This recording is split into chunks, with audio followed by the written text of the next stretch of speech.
Hi guys, kung nakikita nyo, tinatry ko na padidihin sila Momo and Mimi. Ayan. Ayan. First time na didede sila. Ayan. Yan si Mimi, magaling din siya dumede. First time pa lang niya. Kaya tingin ko, siya talaga yung mabilis na tataba at lalaki. Si Momo kasi, tetry mo pero dinudura niya. Kasi malaki yung nipple ng dede na nabili namin. Mag-diabetic. Ayan, oh. Galing, oh. Ang galing na ni Mimi magdede. Hey. Ayan. Nakikita nyo guys, wala pa silang ligo. Ika Yan. marami para Kasi mag-uwi. nga, mga baby pa talaga sila.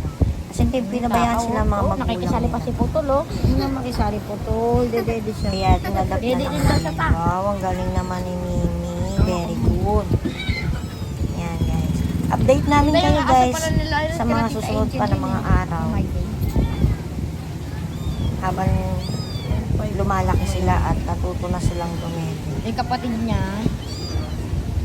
Ayan guys. Nainggit pa si Putol yan kanina. Oy, nahawakan niya Siningit pa. niya pa sa mga Mimi na umiiyak. Oy, nahawakan niya pa. Kulang yun sa kanila. Very good talaga si Mimi. Ninahanap niya na yung kapatid Ayan si niya. Momo.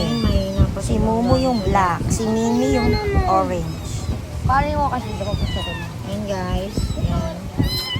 Tapos nata siya pa. Guys, sana napalaki namin sila ang malusugat. Tumatawag na si Papa.